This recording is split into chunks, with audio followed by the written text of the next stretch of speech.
The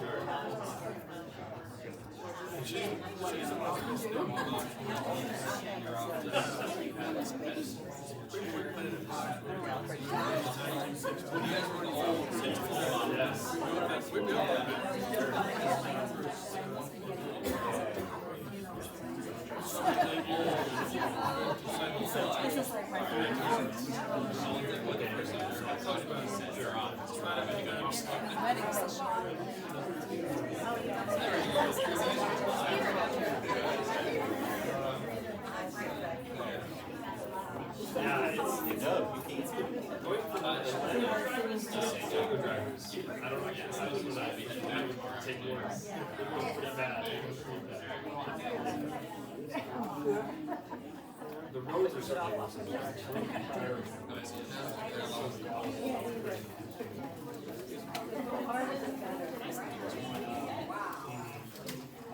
where you study?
Don't you look pretty?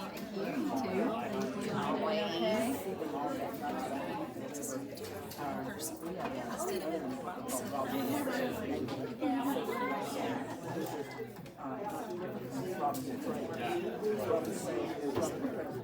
took a seat in the back because I didn't want to sit. It just looked like a place of crazy sofas. And I just thought, I just grabbed the seat. Make sure I had somewhere to sit. Too conspicuous.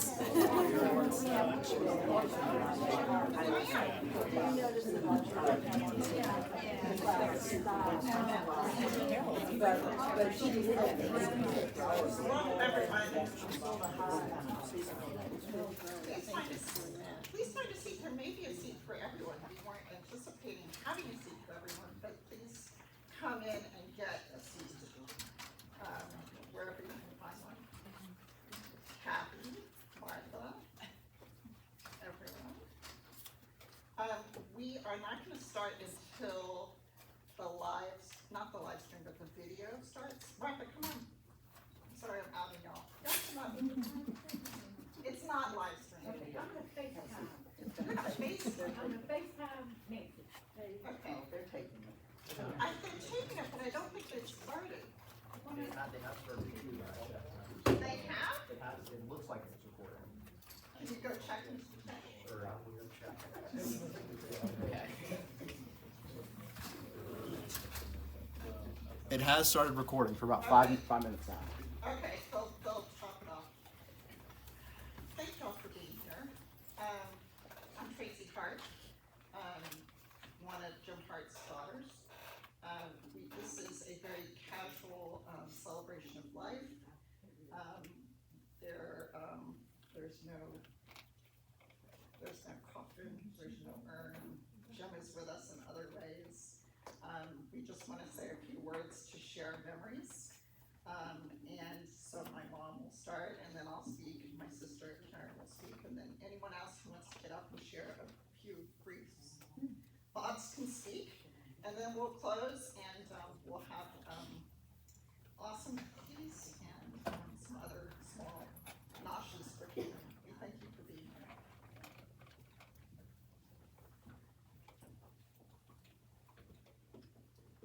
My daughters are very organized, both of them, and I'm not as well organized. I didn't write anything down. I didn't practice in front of a mirror. I'm just gonna ad lib, so if I have glitches, forgive me.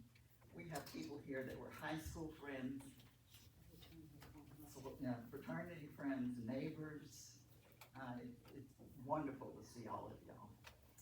So I'm gonna start at the beginning. I met Jim on a blind date. We were both at University of North Carolina, Chapel Hill. He was in graduate school getting his master's degree, and I was a freshman in nursing school. And so someone arranged a date for us. Told me he was very nice and he was a good dancer. Many of you have seen his photo on the tennis court.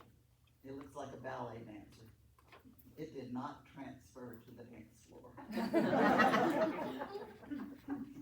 He never was a good dancer, but he was very nice. So we went out again, and I think our second date, we sat in the grandstand in the hot sun and watched a little yellow tennis ball go back and forth over the net. So I should have taken a clue then, but he was nice, so we kept dating. That summer he got his master's degree and he had a job waiting for him in Houston, Texas. And I was a nurse at the big charity hospital in downtown Atlanta. So we decided to get married in Georgia at a little church. And then pretty much left immediately after the ceremony. We didn't have, because he had to get to Houston for his job. That's a long drive. And so we were planning on stopping in Mississippi on the way.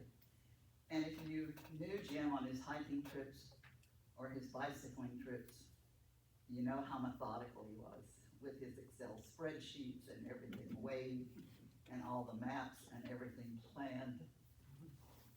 He must have gotten that later on because we ran out of gas on our highway. And finally, a trucker came along where there's only one other seat in the city. So he took Jim to go get gas and left me sitting in the car on a dark Mississippi highway. And the only thing I could think of was that the first word on my license plate said north. And this was 1962 civil rights days. But he did come back for me. And we made it through the first night and the 62 years after that. I'll turn it over to somebody else.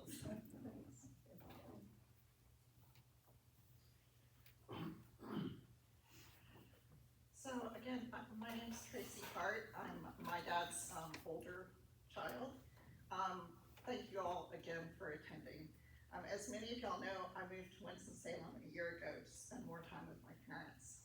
In fact, the other day is the first time someone asked me where I'm from, and I said Winston-Salem. And then I was like, oh my God, I'm from Winston-Salem. So I had one great year with my dad, and I hope to have many more with my mom. In the last year, my dad and I often walked together. We drove to Haynes Park, and we would walk the track. We sat and we watched tennis practice and tennis matches on the courts, the same courts that he played on. We were watching kids the same age as when Dad played on those courts. And so he had a lot to say about the critique of, and he would say, no, they shouldn't be doing this, this is a bad habit. We would stop and get ice cream across from the park. And then also at home, we played Jenga and dominoes and lots of hearts. While walking, I would ask him to tell me about his parents, his growing up, his tennis playing in high school and college, his university days. And this was to try to stimulate his long-term memory, but also to create and cement memories of my own. So I was more than happy to hear the same stories over and over, which happened. My dad's love language for me was snark. He characterized my college degrees as bullshit, horseshit, and piled higher and deeper. His favorite ways to call me out on my stupidity were to say, even a broken clock is right twice a day, or even a blind pig finds an acorn every once in a while. So we do not suffer fools gladly. This attribute is not for the faint of heart because you have to be able to give it and take it both. In any case, this meant that we were really honest in surfacing each other's weaknesses. I got a thicker skin at a younger age, and I'm grateful for that. We also valued each other's strengths, but we didn't vocalize that very often. So I made up for that by saying I love you to my mom and dad every single day this past year. And mom knows that. So I have no regrets in that regard. Alzheimer's and cancer both led to a really long, slow decline in my dad for some 10 years. And so for the first part of that, he knew he was missing critical information. And he would ask and kind of be reminded and then forget. It got to the point where he didn't really realize that he was missing critical information, and I think that was easier for both him and for us. He slowed down and he stopped a lot of the daily activities and habits that he had had for many, many years, such as checking his emails, keeping up with investment spreadsheets, watching Colin Cowherd and Paul Feinbaum, if you know these guys, they're sports commentators, SEC, etc. Watching the Tour de France and the US Open, watching lots of golf. He stopped driving and so on. What I miss the most is the way he prepared steak on the grill. And after I understood that he had stopped grilling steaks, that was probably the biggest grieving point for me. So he still had a good quality of life. He took shorter walks up and down Yorkshire, beyond the tennis courts or the pickleball courts now, and up to the top of Wellington and back. Spent a lot of time on the front porch watching walkers and birders and birds, and we still drank a little bit of red Zinfandel.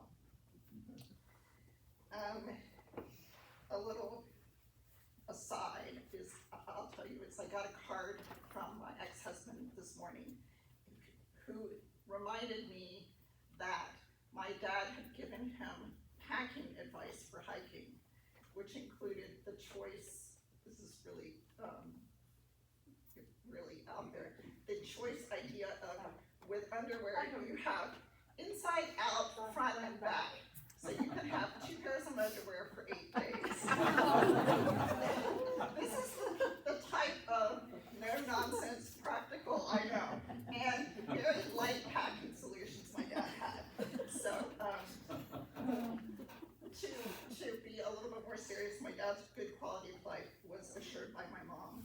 She took every step possible, every decision possible, every day to make sure that my dad was well dressed, well fed, well cared for, and well loved.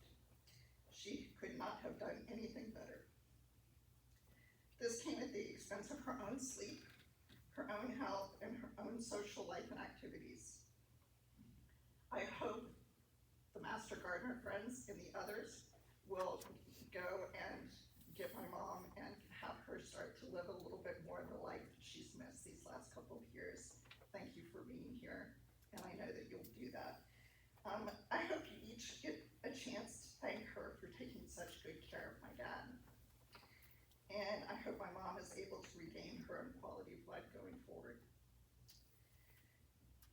Most of what I value in this world came to me from my dad, which also came to him from his dad. I love looking at maps and atlases. I love studying them. I love going anywhere in the world just by opening a book. I love traveling to new places. I love being outdoors. I think my dad felt that that's where he felt most spiritual, if you will, and preferred being there to being inside anywhere that was labeled spiritual. I love to problem solve and find the practical by hook or by crook solutions, where people say, well, you don't have a hammer, you can't do that. And I'm like, I think we got a rock. So he was that way. I love the linearity of spreadsheets and list making and itinerary planning. He loved it too, and filing. And I like my steaks medium rare. So thank you for taking time to be here again today. I know that you'll miss my dad as much as we all do. Karen?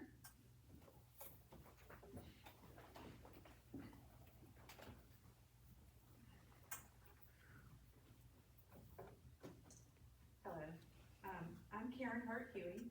I'm the baby, or the younger of the family. I want to thank you all for coming here today. It really warms my heart to see how many people are here. Work family, family from afar, friends. It's an honor to my dad, and I appreciate it. My dad truly was a great man. He was a sportsman, an outdoorsman, and an engineer through and through. In preparing for this ceremony, we went through all kinds of scrapbooks and baby books. We found a handwritten quote that his mother wrote in his baby book. And she said, "A tall, slender, blue-eyed, blonde boy who can't play with anything or be still for over 5 minutes at any one time. Likes to take everything apart and see how it's put together. Lovable at times, but awfully mischievous." Of course, Bertha was quite a woman. Where was Sydney Bertha? So, my dad was kind, he was compassionate, he was generous, he was curious, he was funny, and he loved my mom like crazy. He was proud of his daughters and his 3 grandchildren. His deep commitment to family is what actually shaped my own path. Almost 30 years ago, I was fortunate to be able to move to Winston-Salem to help take care of my dad's dad. I moved into the house that they built as a family in 1950 and that my dad and his sister Mary Ann grew up in. As I settled into the house, I began to discover that my dad had handwritten or carved JCH initials all throughout the house, like everywhere, basement, attic, the walls of his room. It was interesting. I still have some of those preserved. He was also in the habit back then of walking 3 miles from his home with my mom over to his childhood home, which was my home. I would come into the kitchen and he would just be sitting in the kitchen eating cookies and drinking lemonade and taking a break before walking back to his other home. My dad and I completed 7 Appalachian Trail section hikes together. And when we were on the trail, he was Toe Jam and I was K-Bomb, our trail names. Endless hours would be spent preparing for a hike, analyzing the maps, calculating elevation gain and loss, emergency scenarios, weighing every single item and figuring out how it could be lighter, and the constant debate of how to divide the shared commissary items, whether it was volume or weight, which was equal. As I stuffed my dad's pack with a blanket for display here today, I had to laugh that it's probably the fullest and heaviest that pack has ever been. And I'm serious. He would not be happy with that pack. Not one of our hikes played out as planned. We rationed food, we slept in primitive shelters, and crawled on our hands and knees to collect water. Once we even had to bail off the trail entirely, leading to a 3-leg hitchhike back to my mountain cabin where we had to break in to take shelter from the storm. But through it all, we shared cold cans of PBR Trail Magic found in the creeks and bathed in beautiful hidden waterfalls. He started every hike with a review of the step-off rules. Number 1, nobody dies. Number 2, preferably no injuries requiring outside help. Number 3, complete the hike we set out to do. And number 4, have fun and enjoy the adventure. I have passed on everything he taught me to both Ballard and Carter, and they are already teaching their friends and their new families, so his legacy lives on. Dad, you left the world quietly and peacefully, but your life force, lessons, and generosity will boldly live on forever. I will miss you greatly, but mostly I will miss you when I'm on the trail. I love you, Dad. At this time, I know Carter has some, we would invite anyone to come forward that would like to share a story about Jim or how he's impacted your life.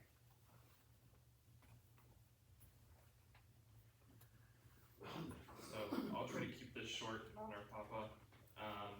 Whenever we would say grace at Thanksgiving or Christmas, short and sweet was always how it went. He was there for the food, we were all there for the food. So in honor of that, I'll try to not move this long-winded. At the time of writing this, it was right after I came off my first Appalachian Trail hike with my mother. Obviously a place that Papa was very close to, and in a way, it allows me to be close to him. I've only ever seen Papa cry a few times in my life. He was a man's man.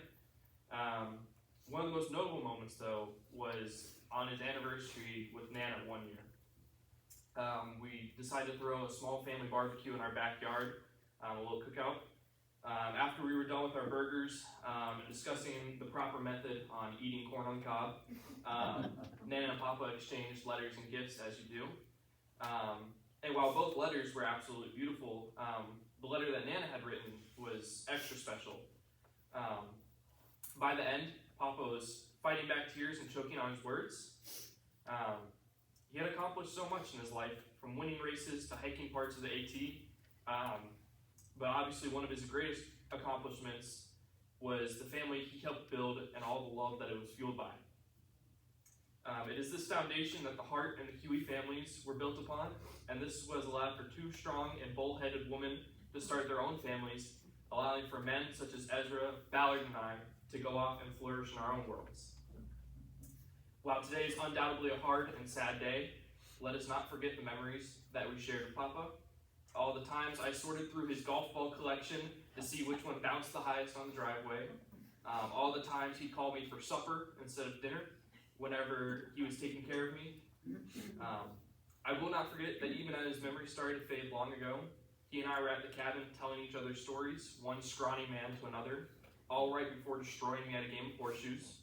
And looking back at these memories, I see him in myself more and more, someone who took on adventures and had his family right by his side. So for today, let us make sure that we are by each other's sides to honor his adventures. Thank you.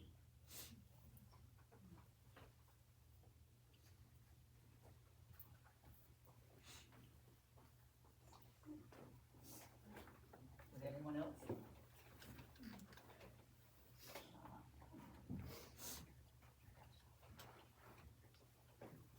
My name is Matt Young, and I am Jim's nephew, and just wanted to talk a little bit about how much, Carol, you and Jim meant to me.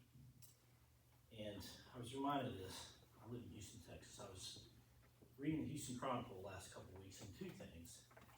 First of all, Jim's obituary was in the Chronicle, which of course is where he spent his whole career and raised his family there, and I'd already read it online, but it just really struck me when I saw it in the Chronicle, what a full and meaningful life he had. So that was the first thing. And then just a couple of days later, the Chronicle ran an article on Rod Canyon and the guys that founded Compaq, and that was really a pretty amazing company and what they did.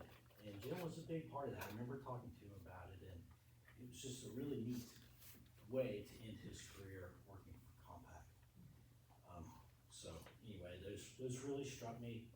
And again, Carol, you and Jim have had actually quite a big impact on my life. And a couple of memories I wanted to share. One was the summer that I spent with you down at Houston College. I interned down there, and you and Jim opened up your home to me, let me stay with you.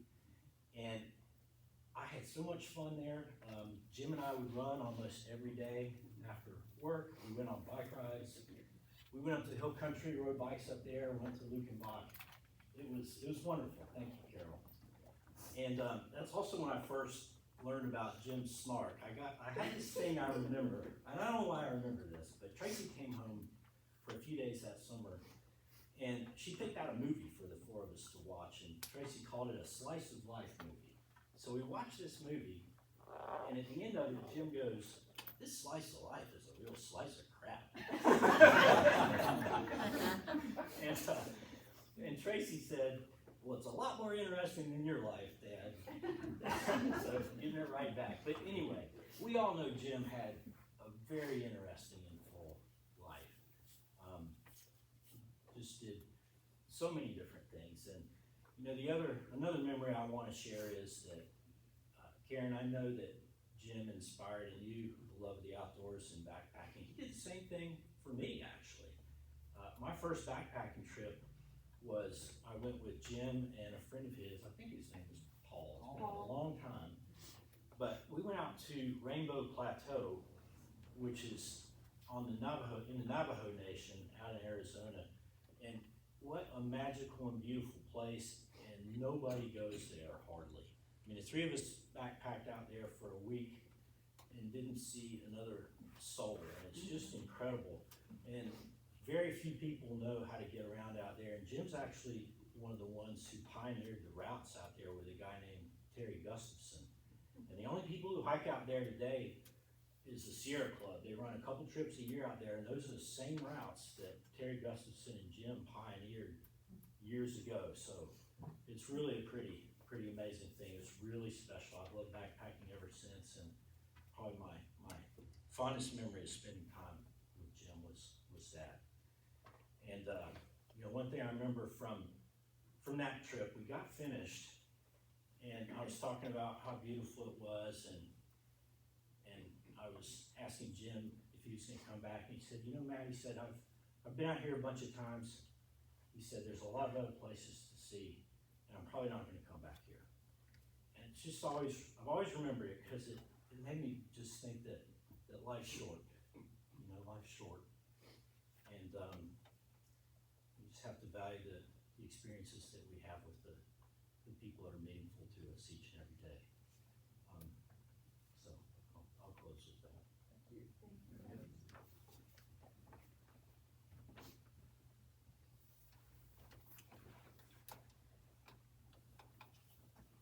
Hi, I'm Melanie.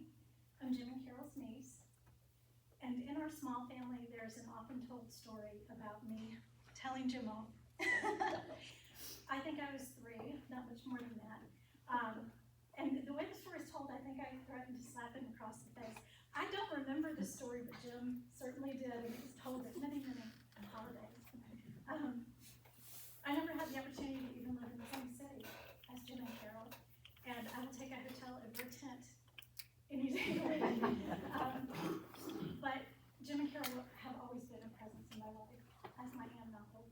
And the last time I visited was earlier this year, and we had a very nice visit, and Jim showed off some improvements that had been done in the yard, and after a good talk, he told me it was nice to meet me. So I think he finally forgave me for telling him, or at least forgot about it. And he also told me that was enough visiting. So, we're done. Thank you.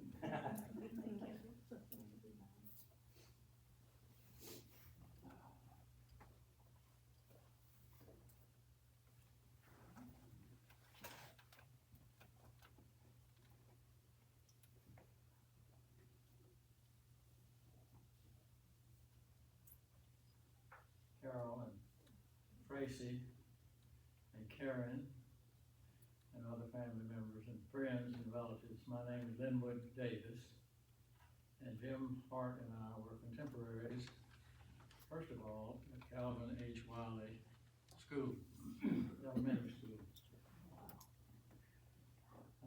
Before that, well, about the same time, we were also together at the First Baptist Church in the junior department. We had about a dozen boys in the junior department. And Mr. E.D. Snavely was the teacher And his full mission, starting from the first day we were with him, was to have us learn the books of the Bible. And he would assign a certain number of books week by week, and we would come in the next Sunday and recite those books plus the new books. And E.D. Snavely was the manager of the Salem bookstore. And so he was gonna give a prize to the ones who came in first and came in second. Well, you might imagine that the first prize was a ballpoint pen, and the second prize was a mechanical pencil. I'm sure they didn't come from the Salem bookstore. But we went through the drill and through the days, and it was a wonderful experience. And I can tell you that our class, I think, learned the books of the Bible better than any other class ever had. And one trait that I noticed at the early age in Jim was that he was, nobody has mentioned this, and I know this is going to seem unfamiliar. He was competitive. Believe it or not. And so we would recite and recite and recite. The final day, we would see who came in first. And Jim came in first and got the ballpoint pen, and I came in second and got the mechanical pencil. And I've never forgotten it. I had occasion to renew this experience when Jim and I were in the 7th grade at Calais Valley Elementary School. And there was a ping pong tournament. And we had in my house, we had a ping pong table in the basement, and we played a lot of ping pong. I knew Jim played tennis, but I didn't know he ever had a ping pong racket in his hand. But we were in this kind of contest, and it went round after round after round. And in the championship round, it wound up with Jim Hart and Linwood Davis were in the championship round. And he beat me. And I have never forgotten it. Years later, we went to Reynolda High School together. We were friends. We were great friends. We were really good friends. I got all these things really. And then after we graduated, Jim, as you know, left the area. He was in Texas and worked projects and so forth. And some years after, our class, we had a loyal class, and we had, every 5th year we would have a reunion. And this year we were having a reunion at Tanglewood, and Jim was there. It was great. Jim sat down with him, had dinner with him, and called up what you've been doing, compact and oil company equipment and this, that, and the other he's been doing. Really wonderful. But also, I learned that he had done a lot of hiking. He had hiked in nearly every national park in the West. He was a hiking leader of the Sierra Club. He'd been, I think, either 2 or 3 weeks in the Brooks Range of Alaska hiking. And so, and the conversation developed, and it turned out that I learned that he had, and this was like maybe July or August of 2009, that the prior April, he and 3 other fellows had gone hiking in the Grand Canyon. And they had picked out a choice itinerary leading from the North Rim down 7,000 feet, down 2,000 feet to the river, down the river, then back up through some gorges and canyons, back up to where we started. They started at 9 days. Well, they had read books about how to get down there, and there was a conventional way of going down this way and that way down to the river. But there was also a this way that was written about that some hiker had done, and he said if you do this, that, and the other, you're gonna get there a little sooner. I don't know if it was 15 minutes sooner, I'm not sure what it was. But in any event, his group at that time took the shorter way. And they got down to the last strata of rock, and it was dangerous. They said they could either not do it or they weren't going to do it. They weren't going to take the risk.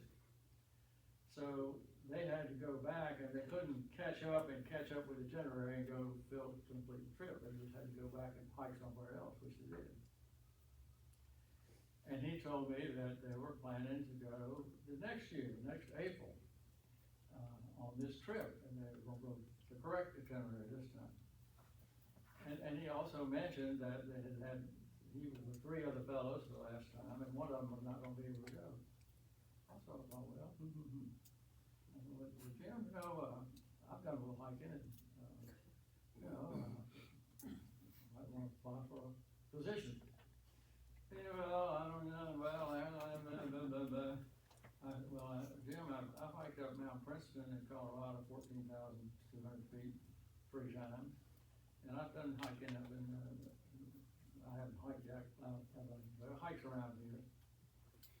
Well, he said, I'll tell you what, let's have a little, I don't know use the exact words, but you and I would understand it as being a check ride. And so we decided that he and I would go up, he would take me up on the AT, Appalachian Trail, and just see how things go, take one night. So we trying to get our calendars together, and we couldn't, lots of delays, this, that, and the other happened, and it got to be November, and the weather was bad, and so, well, we'll try to squeeze it in March. Well, okay, so when March came along, we found a date, and we got together, and we drove up to Damascus in Virginia, and Jim on me, I had no idea about it, that, well, this was at the foot of Mount Rogers. Mount Rogers, as you know, is the highest mountain in Virginia. But Damascus is the only town, or maybe it's the largest of any town, in which the Appalachian Trail goes right straight through the middle of town. The trail doesn't go through any town. But anyway, we set out and we got somebody to drive us up to the highway at the trail on the north side of Mount Rogers. And it was a clear day, pretty day, it was March, and there was no snow on the ground. So everything was, conditions were very favorable. Well, we started hiking along, and all of a sudden there were patches of snow around. Well, so what? Well, after patches, it got 4 inches, and then it got 6 inches, and then it got 8 inches, and then it got a foot. And we were proceeding up the mountain, and the snow got higher and higher and higher. And it was like about 3 o'clock in the afternoon, and he said, Jim, what happens here? Well, we'll get on up there.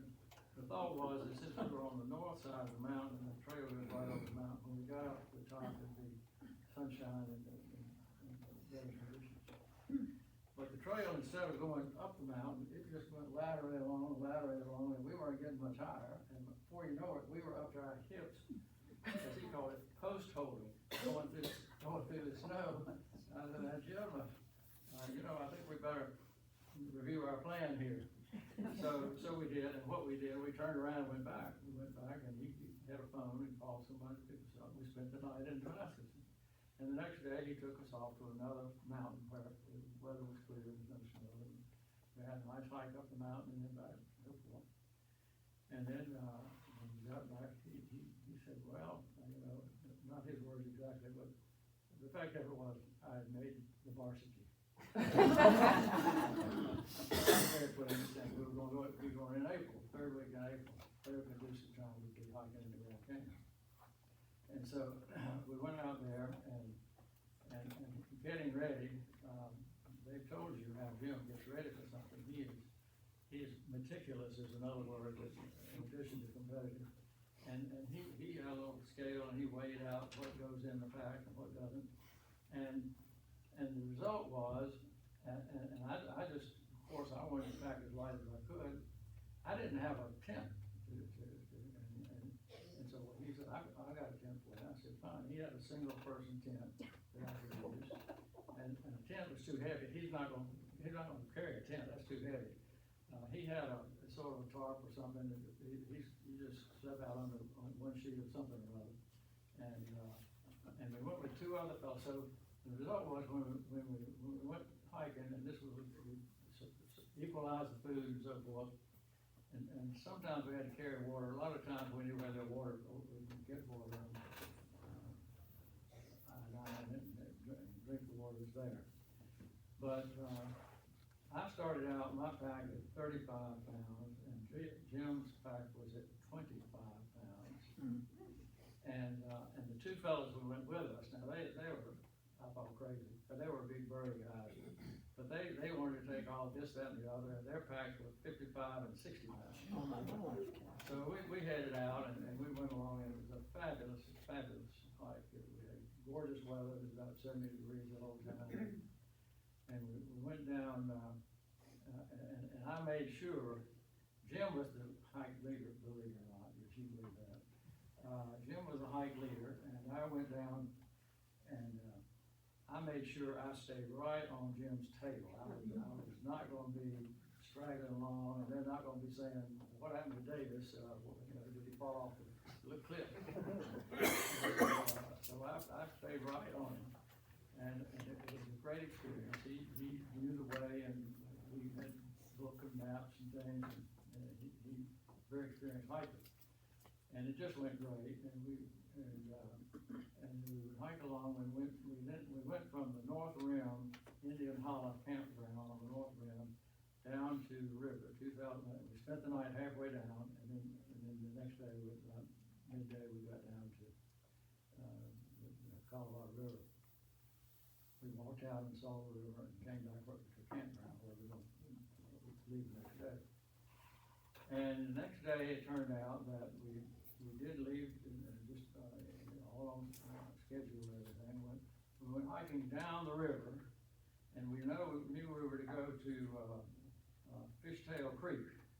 And there was a first creek, and then a second creek, Fishtail Creek, I forgot the name of the first one. But we also knew that looking down the river, there was a ridge of rock that came down and converged with the river, far down the river. And we were supposed to, when we approached that ridge, to see that the trail went up around that ridge and we came down on the other side of that ridge. We missed the sign. And we kept on going saying, well, it's a little further down, a little further down. But we got down about 4 o'clock in the afternoon, and we saw that ridge go right into the river.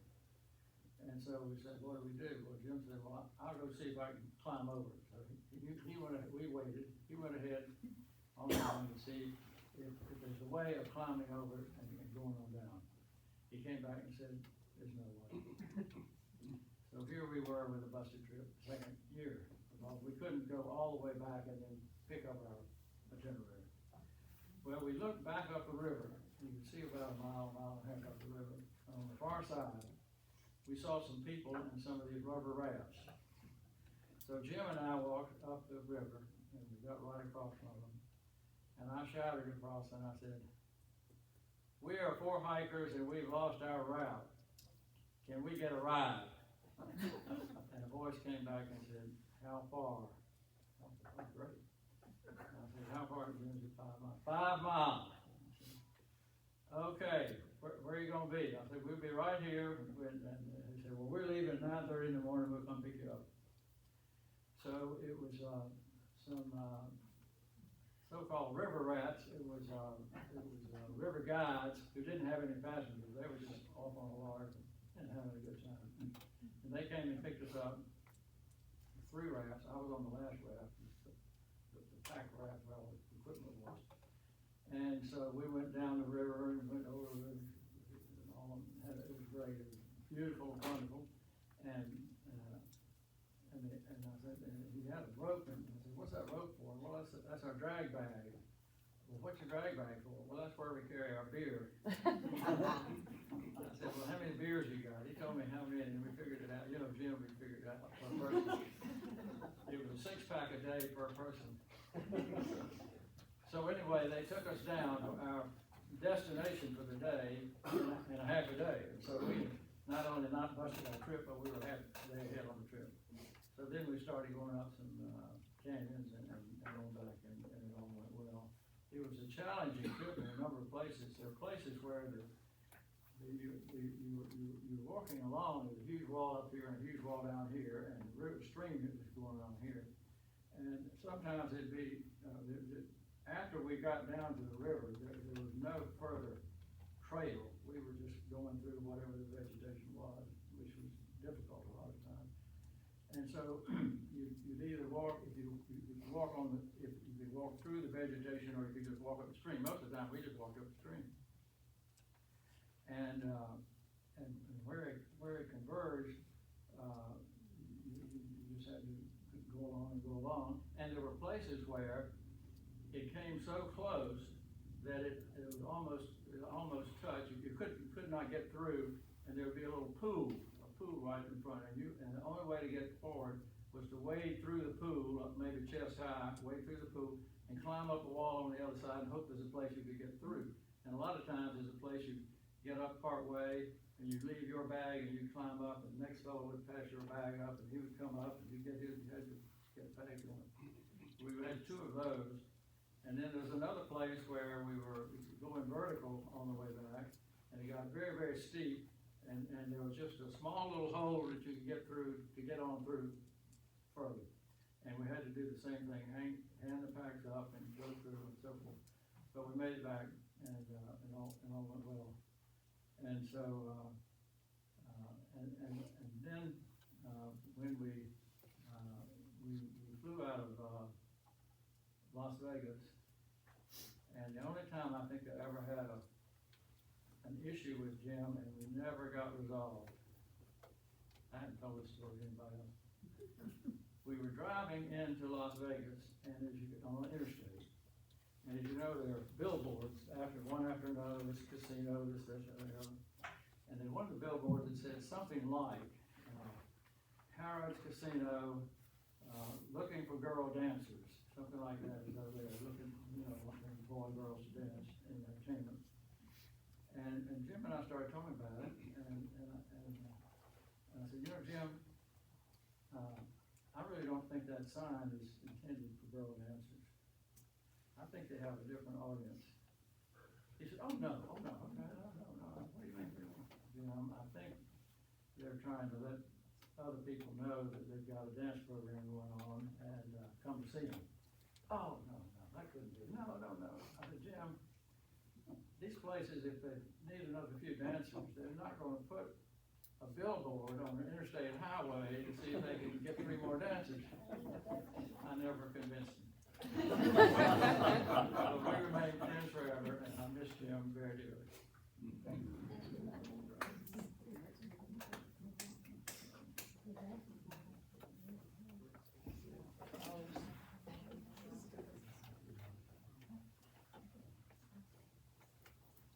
I just want to thank everyone for coming. Yeah. I was waiting for. Okay. This is another classmate of his. More importantly, What? more importantly, bridge player. Bridge player.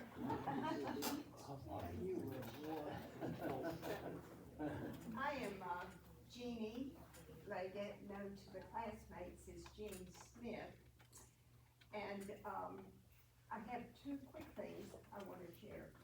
The first one was some years ago, I invited Carol and Jim and Jerry Smith and Jan to come over and have supper and play games. Now, I did not realize at that time how competitive Jim was. I had no idea. Well, we played partners. My husband is as competitive as they come. And those bridge players here know that. So Carol was paired with Ken.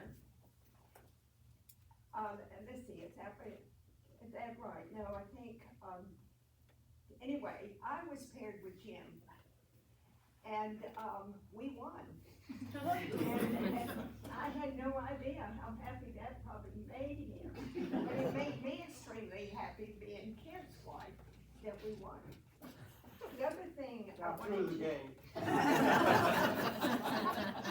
Not through the game. Probably. The other thing I wanted to share is the last time I saw Jim, we were at a classmate's funeral, Brooks Hayworth. And, Carolyn, it was you, Tracy, with Carol, right? Yes.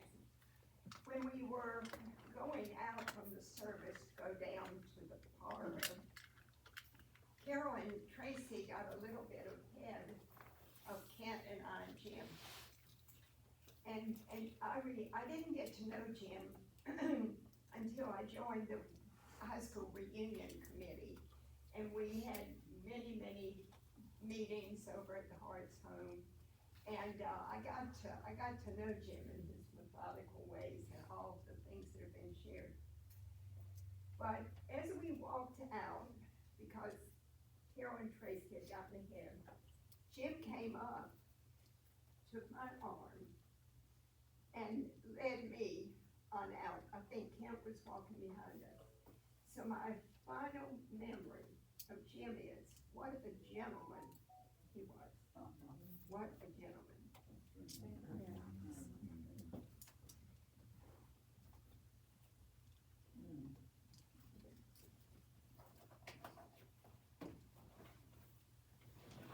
I am Carol's baby sister, so Jim was my brother-in-law, and from, my earliest days, he was much older and, an adult in my life, and I always looked up to him, as we do look up to adults. I won't share any particular story. I really don't have a story. We lived apart in different parts of the country until I was 10, and my family moved to Houston, where Carol and Jim and their family was. And so I was 10, 11, through high school, and I left Houston at 17. So during that time, I was a kid going to school, and he was a father, a family man working, and we didn't really spend a whole lot of time together. Maybe at Thanksgiving we'd have a share meal and that sort of thing. But what I do want to share is just of course, on through life we've been together at various times, and I've seen him go through life, and most of us here who are not too young to know, life has ups and downs, and even though Jim had a wonderful life and all these great experiences, some that have been shared, I saw him go through all phases of life, difficult times with kids who maybe weren't doing just exactly what you hoped them to, or maybe even a wife that wasn't, or some other work challenges and so forth. And what I saw in him, besides being kind, but never being out there being kind so you go, oh, look how kind he is, and funny, but never being like, oh, I'm the life of the party, look at me, I'm so funny. But through all these times, everything in life, I saw him being steady. And he was just a very steady presence throughout his years. I know I wouldn't say he was the rock of the family, because my sister is very much a rock, so I guess they were two rocks. I can't imagine quite what that was like sometimes, but he was steady and kind, and I always looked up to him.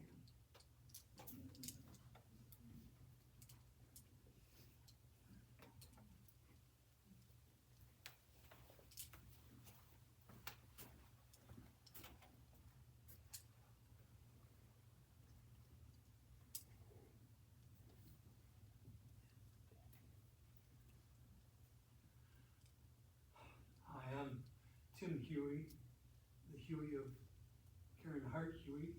We were married for several years, and Jim was my father-in-law.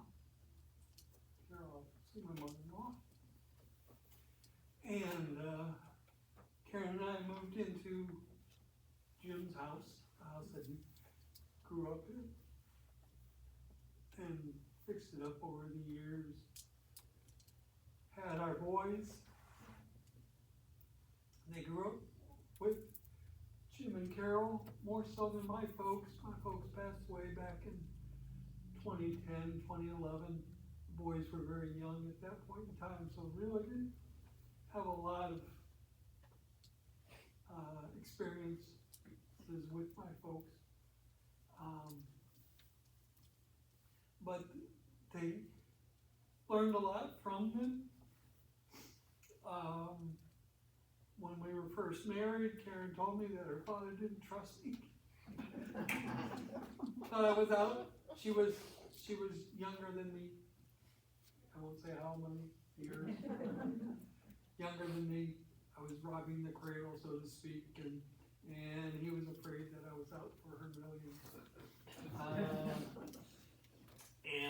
So I had to gain his respect, gain his trust. And I'm happy to say I did over the years. I showed him that I was a good father, good husband. Jim and I, we palled around a lot after they moved here. Like Karen mentioned earlier, he'd show up for lunch, dinner, a snack, a drink. He'd show up, and that was fine. Early on, I was able to transition to be a stay-at-home father, and so I was around and I was doing these things. So when Jim arrived, yeah, we'd shoot the shit for a while and go over things. And the thing that struck me, well, two things. One thing that hasn't been mentioned is the fact that he had a great love of music. The man was a marching freak. And when he was out daily for these daily walks, man, he was hooked up and he was listening to John Sugla and who knows, and then the Tex-Mex stuff and everything else that he grew up with, and absolutely loved music. And as the years went by and technologies improved, and suddenly it was no longer a Walkman, but it was some little iPod, something or other, and well, he'd come to me and we'd work it out because he had tons of music downloaded on his computer. And how do I get it from there to this little box? From that little box to my ears. And the grandchildren have taken my place over the past several years. As phones increase and methods increase, they're getting calls from Nana and Papa. It's like, how do I do this? Can you help me with that? But he was always there, willing to help out with any projects that I was taking on. He made me feel really good because he started asking me questions. And he was an engineer and very knowledgeable, smart man. So for him to ask me, technical questions especially, or my opinion, and he respected it. It made me feel really good. We loved each other. Still do. Appreciate this.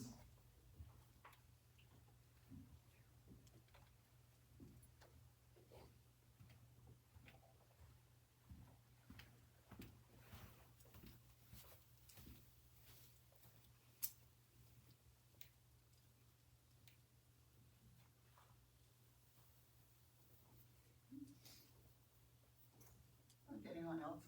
Real quick one. So he did walk over to Karen's house quite a bit. And when he walked, he wore his old clothes, which some of them he still wore now. One day he had walked to Karen's and was leaving from Karen's and seen motion beside him. It was a police car. Wanting to, because Jim looked like a tramp. Duct tape pants on. Yeah. And asked him why he was in that neighborhood. And he said, well, I used to live in that house right there. But yeah, he was always out on his walks, and is now.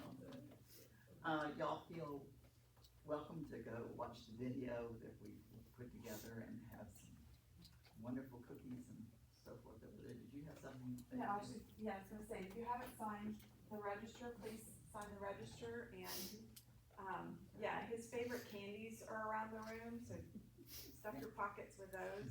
If you wanna take some golf balls, take some golf balls. Just enjoy visiting.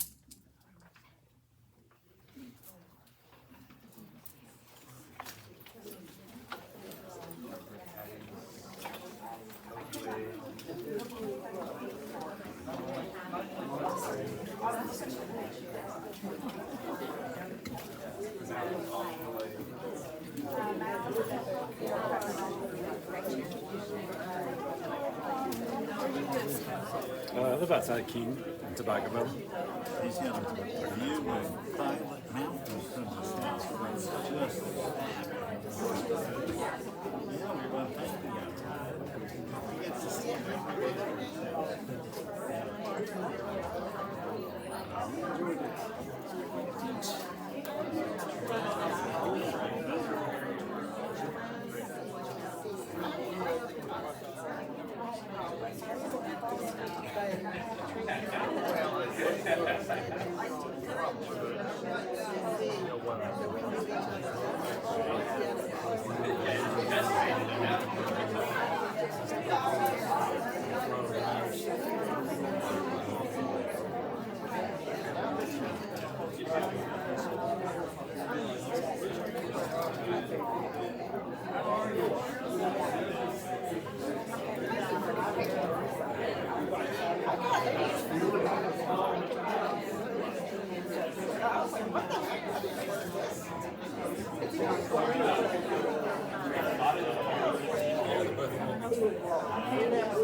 These are all gang flags.